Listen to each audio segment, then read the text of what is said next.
Sejalan dengan hal tersebut, agar APBN mampu merespon dinamika perekonomian dan menjawab tantangan serta mendukung agenda pembangunan, maka APBN akan terus dijaga agar tetap sehat dan berkelanjutan. Untuk itu, sejumlah strategi akan ditempuh. Yang pertama, kita akan meningkatkan belanja yang berkualitas dengan mendorong agar belanja berfokus pada 8 agenda prioritas tadi, efisien, produktif, dan sinergi sehingga dapat memberi manfaat yang nyata bagi masyarakat dan perekonomian. Kemudian kita akan optimalisasi pendapatan negara dengan tetap menjaga iklim investasi dengan mendorong efektivitas reformasi perpajakan untuk meningkatkan kepatuhan, mendorong agar sistem perpajakan kompatibel dengan struktur perekonomian dan sistem perpajakan global, sehingga mendorong optimalisasi pengelolaan sumber daya alam, aset negara, dan inovasi layanan. Strategi berikutnya adalah mendorong pembiayaan yang inovatif dan berkelanjutan. Hal ini ditempuh dengan mengendalikan utang dalam batas aman, mensinergikan peran danantara untuk akselerasi investasi produktif, dan memanfaatkan sisa anggaran lebih atau SAL untuk mengantisipasi ketidakpastian, serta memperkuat koordinasi dan kolaborasi kebijakan fiskal, moneter, dan sektor keuangan dalam mendukung stabilitas ekonomi dan penciptaan lapangan kerja. Melalui pengelolaan APBN yang sehat tersebut, maka 3 fungsi utama APBN yaitu alokasi, stabilisasi, dan distribusi dapat berfungsi efektif untuk mendukung berbagai program pemerintah, meredam dari berbagai goncangan, dan meningkatkan kesejahteraan demi mencapai cita-cita bangsa. Indonesia yang tangguh, mandiri, dan sejahtera.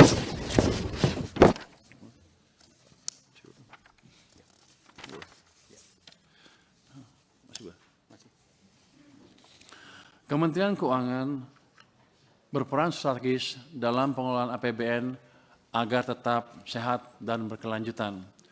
Sebagaimana diamanahkan melalui Undang-Undang Nomor 17 Tahun 2003 tentang Keuangan Negara, Kementerian Keuangan menjalankan tugas pokok yang mencakup 1.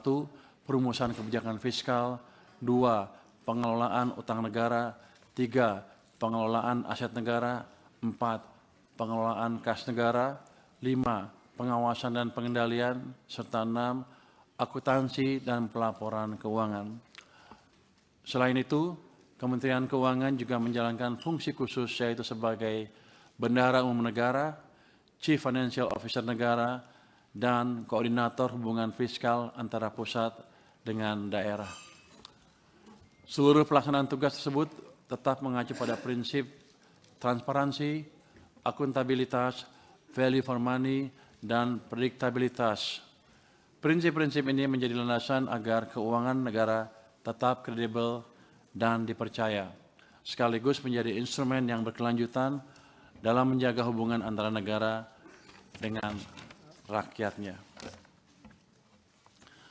Dengan pelaksanaan tugas dan fungsi strategis tersebut secara optimal, Kementerian Keuangan optimis dapat berkontribusi dalam perekonomian nasional sehingga bisa mendorong pertumbuhan ekonomi yang berkelanjutan, kita bisa menjaga stabilitas ekonomi dan penyertaan fiskal jangka menengah dan panjang.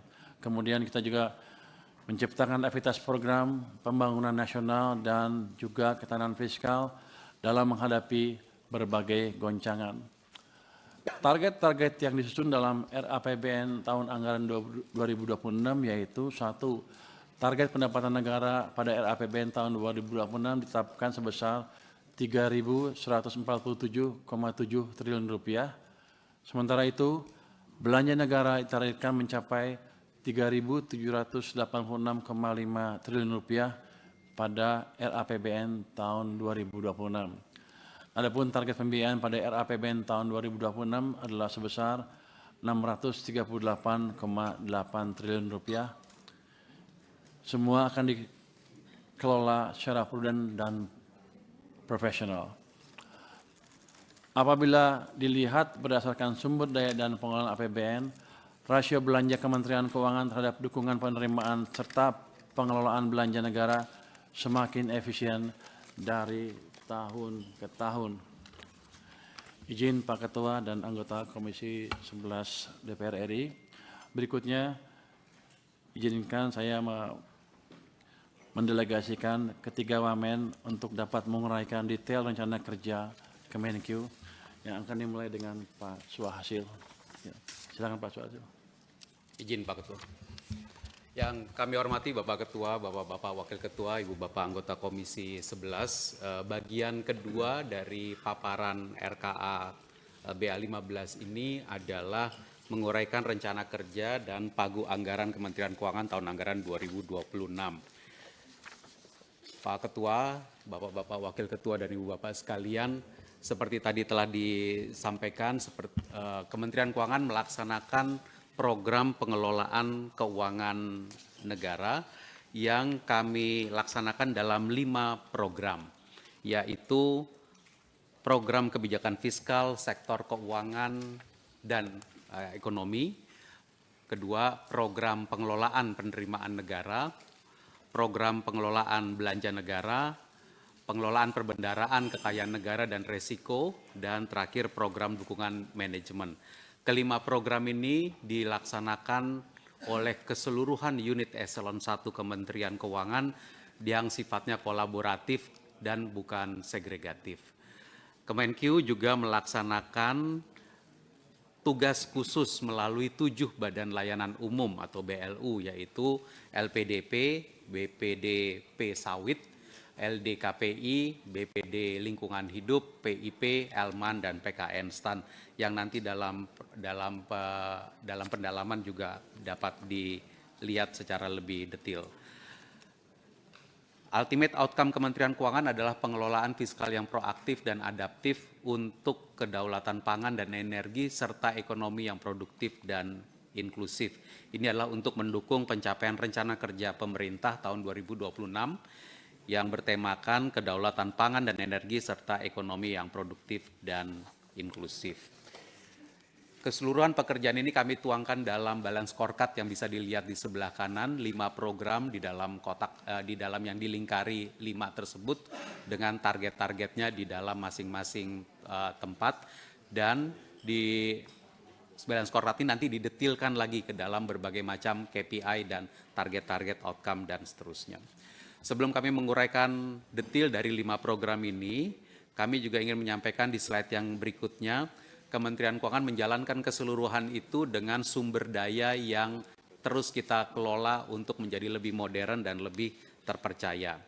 Ada 77.412 pegawai dari yang kalau kita bandingkan dengan 2019 sebenarnya ini terjadi penurunan.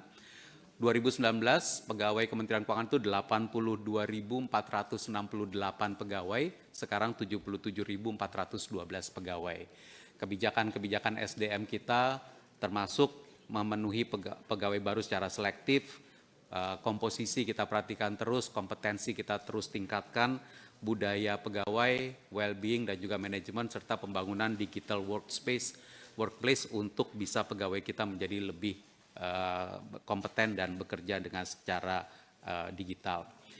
Didukung juga oleh 19 core applications yang termasuk di dalamnya ada Cortex, CEISA, Bea Cukai, Sistem INSW, SPAN Sakti, MPN untuk perbendaharaan dan juga SIMAN untuk sistem aset negara. Dan kuncinya adalah kita terus mendukung interoperabilitas dan integrasi dari ekosistem digital ini. Keseluruhannya bekerja di dalam 1071 satuan kerja yang terus kita lakukan penguatan dengan pengawasan internal yang makin kuat dan dengan anggaran sebesar 42,82 triliun. Ini adalah anggaran tanpa BLU dan sekitar 1,03% dari APBN tahun anggaran 2025. Dan tentu kebijakan anggaran kita di sini adalah terus memperkuat kebijakan efisiensi anggaran sehingga anggaran digunakan dengan baik. Kebijakan-kebijakan dari sumber daya Kemenkyu ini yang terus kita kelola secara efisien. Kalau kita lakukan benchmarking sejak tahun 2020, kita telah dapat mengurangi sejumlah anggaran yang tidak diperlukan, dan kita bisa mengestimasi total efisiensi 2020 sampai 2025 adalah sebesar 3,53 triliun. Dan tentu di tahun 2026 dalam rencana kerja anggaran 2026 kita akan terus melanjutkan kebijakan efisiensi anggaran dan perluasan strategi efisiensi anggaran, termasuk dalam konteks pelaksanaan kolaborasi kegiatan, kemudian perluasan implementasi standarisasi biaya, pengendalian biaya belanja birokrasi, dan juga perluasan kantor-kantor layanan bersama Kemenkyu di seluruh Indonesia. Berikutnya, di beberapa slide berikutnya kami akan mulai menguraikan 5 program yang tadi kami telah sampaikan sebagai rencana kerja dan anggaran Kementerian Keuangan. Nanti kami mohon izin untuk Pak Wamen Anggito dan Pak Wamen Thomas untuk juga ikut menguraikan program-program ini. Program pertama adalah program perumusan kebijakan fiskal sektor keuangan dan ekonomi yang kita terus arahkan agar kebijakan ini menjadi makin proaktif, makin adaptif, dan mampu menggerakkan transformasi ekonomi. Ada 2 outcome yang ingin dicapai di sini, yaitu 2 outcome utama, dan 2 outcome utama ini disampaikan di sebelah kiri, kebijakan fiskal sektor keuangan dan ekonomi yang berkualitas, proaktif, dan adaptif dengan seperangkat indikator, termasuk di dalamnya adalah rasio defisit terhadap PDB, indeks status stabilitas sistem keuangan, 3 dalam skala 4, dan indeks kinerja kebijakan fiskal sektor keuangan dan ekonomi. Itu outcome pertama. Outcome kedua adalah diplomasi dan kerjasama ekonomi keuangan internasional yang efektif. Dan anggaran yang dibutuhkan untuk ini adalah di sebelah kanan atas, pagu anggaran 90,03 miliar, tapi kalau ditambah dengan atribusi dukungan manajemen yang utamanya adalah pembayaran gaji, karena pembayaran gaji di Kementerian Keuangan itu disatukan, disentralisasi, namun kalau kita lakukan pengelompokan pembayaran gaji untuk 6 unit eselon 1 yang ada di mengampu program ini, maka total pagunya adalah 446,99 miliar. Program perumusan kebijakan fiskal dan sektor keuangan ini diampu oleh 6 unit eselon 1, DJSEF, DJSPSK, DJBC, DJPK, DJPPR, dan DJA. Ini yang kami maksud tadi sebagai program yang sifatnya kolaboratif. Beberapa fokus kegiatan kami sampaikan dan highlight 2026 antara lain adalah sinergi dan harmonisasi kebijakan fiskal pusat dan daerah, pemberian fasilitas dukungan insentif fiskal, transformasi kebijakan ekosistem investasi, penguatan kepemimpinan Indonesia dalam tata kelola ekonomi dan keuangan internasional global, optimalisasi kemitraan dan kerjasama internasional, penguatan stabilitas, pendalaman, dan inklusivitas sektor keuangan, serta ekosistem profesi keuangan yang sehat. Program kedua adalah program pengelolaan penerimaan negara, dan Pak Wamen Anggito mohon izin pimpinan dan Ibu Bapak anggota untuk diuraikan oleh Pak Wamen Anggito. Terima kasih Pak Wamen Suhasil. Pimpinan, para ketua, Pak Wakil Ketua, anggota Komisi 11 DPR RI, Pak Menteri Keuangan, Wamen, dan seluruh pejabat terkait. Assalamualaikum.